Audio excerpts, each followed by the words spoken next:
reported today in The Verge.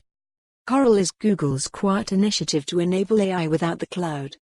AI allows machines to carry out all sorts of tasks that used to be the domain of humans alone. Need to run quality control on a factory production line?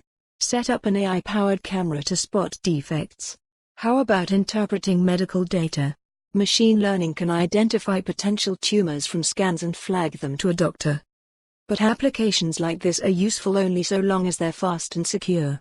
An AI camera that takes minutes to process images isn't much use in a factory, and no patient wants to risk the exposure of their medical data if it's sent to the cloud for analysis. These are the sorts of problems Google is trying to solve through a little-known initiative called Coral. Traditionally, data from AI devices was sent to large compute instances, housed in centralized data centers where machine learning models could operate at speed. Vikram Tank, product manager at Coral, explained to The Verge over email.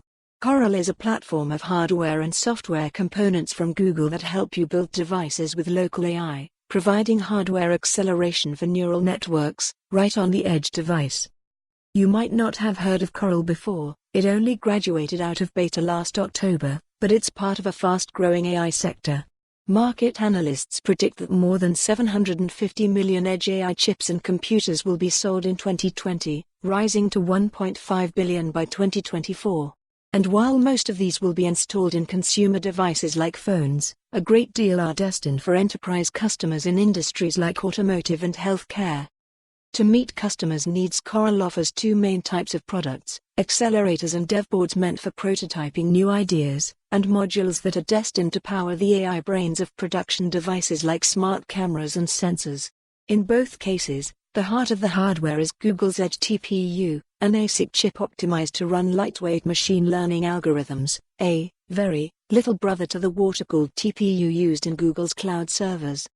While its hardware can be used by lone engineers to create fun projects, Coral offers guides on how to build an AI marshmallow sorting machine and smart bird feeder. For example, the long-term focus, says Tank, is on enterprise customers in industries like the automotive world and healthcare. As an example of the type of problem Coral is targeting, Tank gives the scenario of a self-driving car that's using machine vision to identify objects on the street. A car moving at 65 miles per hour would traverse almost 10 feet in 100 milliseconds, he says, so any delays in processing, caused by a slow mobile connection, for example, add risk to critical use cases. It's much safer to do that analysis on device rather than waiting on a slow connection to find out whether that's a stop sign or a. For more on this story, visit the news article link.